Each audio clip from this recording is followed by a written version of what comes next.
there, gorgeous. Hope you're having a great day. It's so nice to see you. I'm doing a very quick little video today based on some questions I've had in the past about cream makeup products. So I've talked a lot about cream makeup, and what I love the most about it is how youthful it makes your skin look, and it has a very hydrating effect to the skin. But if you have oily skin, it can be rather hard to wear these products in terms of longevity because they tend to break down more quickly than traditional matte or the more powder type products. So I wanted to show you step by step how I make cream products last longer on my oily skin, and I'll do a side-by-side comparison with one side doing everything I do to maintain the cream products throughout the day and then doing nothing on the other side, and then showing you at the end of the day the difference so you can get a good idea of how you can lock everything in place and make cream products last longer. I always start with a moisturizer on my face, which I've already applied here, which is why my skin looks so shiny. And today I used the e.l.f. Daily Hydration Moisturizer, which is one of my absolute favorites. It plays really well underneath makeup, cream makeup products included. And then I will always apply a primer of some kind. My most favorite go-to of the moment is Paula's Choice Shine Stopper. The packaging has changed, so it doesn't look like this anymore. It's a white tube now, but the formula is still great. And this is the magic, I feel like one of the magic ingredients into keeping everything in place. It's on sale right now too. I just looked it up. It's originally $26. Right now it's on Paula's Choice website for $20. So I will have it linked for you below if you're interested in trying it out for yourself. It's really great. On top of that today, I am using the L'Oreal True Match Nude Foundation. This is a more hydrating foundation compared to the matte formulas that I used in years past. It does add a very nice youthful glow to the skin, which is why I have been gravitating more to it recently. Pretty easy to see why I love it. It's just flawless, and you can see from this side to this side, it minimizes the imperfections perfectly without looking overdone. And then I'm taking the Charlotte Tilbury Contour Wand. The shade that I'm using is Fair Medium.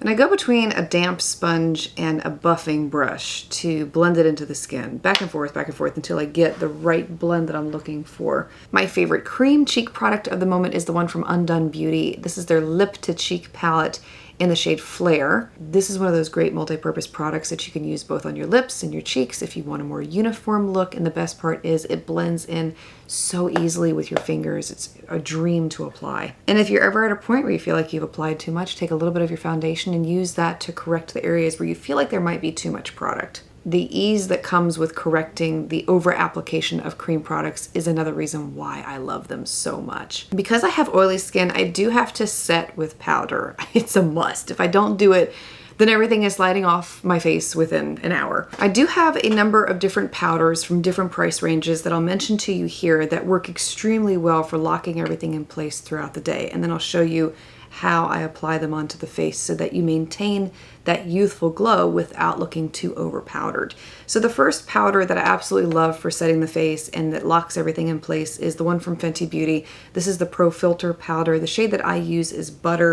I'm also a huge fan of the Coty Airspun translucent powder. As many of you know, it's very inexpensive. It works extremely well at keeping everything in place throughout the day. I also really love Catrice Cosmetics Prime and Fine mattifying powder. This is one of those that is waterproof. It's a dupe for the waterproof powder from Urban Decay. It works extremely well at a very affordable price point also. And then finally, one of my last favorites is the one from Chantecaille. This is a really expensive powder, but works extremely well. It adds a beautiful blurring effect to the skin and does not look overdone, which is what I love about combining it up with cream makeup products. Word of caution, if you use the Coty Airspun translucent powder for setting a look like this, it is easy to apply too much because it's a thicker powder. So you really want to make sure you are tapping off the excess from your brush before applying it onto the face so that you don't get rid of some of the glow that you got going on there. So in this instance, I'm going to use the Catrice Cosmetics Prime and Fine powder. I'm first taking a more focused, dense brush, and I'm using this to set my under eye area first, and then go down the T-zone. And I'm not applying too much. I'm doing just enough to where I'm going to keep that shine at bay. Now, depending on how much glow you want, like this is perfect for me. I'm not going to set this. I'm actually going to use a setting spray to set this here in a couple minutes. But if you wanted to tone it down a little bit, something else that you could do is take a really big fluffy brush like this, put a tiny amount of powder on it. tiny. And then just boop, go right over the top like that. That's all you need. And it will give you enough to set the face without disturbing the glow that you have created with the cream makeup products. Like I said, I will traditionally use a setting spray to set instead of a powder on this side of the face to help maintain that glow. But there you have an option at your hand. You have an option to go with there if you want. Sometimes my words are graceful, sometimes they're not. Today I'm using a setting spray from Rimmel. This is the Stay Matte Fix and Go 2-in-1 primer and setting spray. This is my favorite setting spray of the moment. The way that I have been applying it is I'll take a brush like this and I'll spritz it on that. And then go over that cheek area very lightly,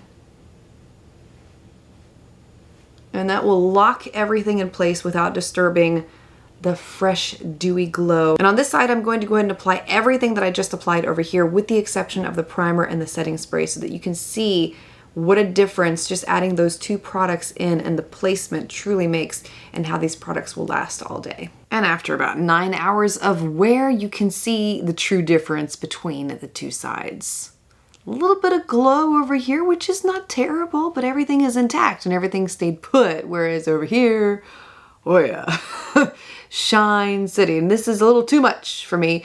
And I had a little bit of fading of the product, I feel like, too, on this side. And I think that may be due to the oil breakthrough. But over here, everything looks like it did when I first applied it. If you've been looking to try cream makeup, but it's something that you've shied away from because you have oily skin, you don't have to. There are just certain things that you can do to ensure that everything remains intact. And so if that has been you and you've been questioning this kind of process, I hope that you found this video helpful today. And if you have any tips from an oily perspective that you would like to share with others, feel free to share yours below as well.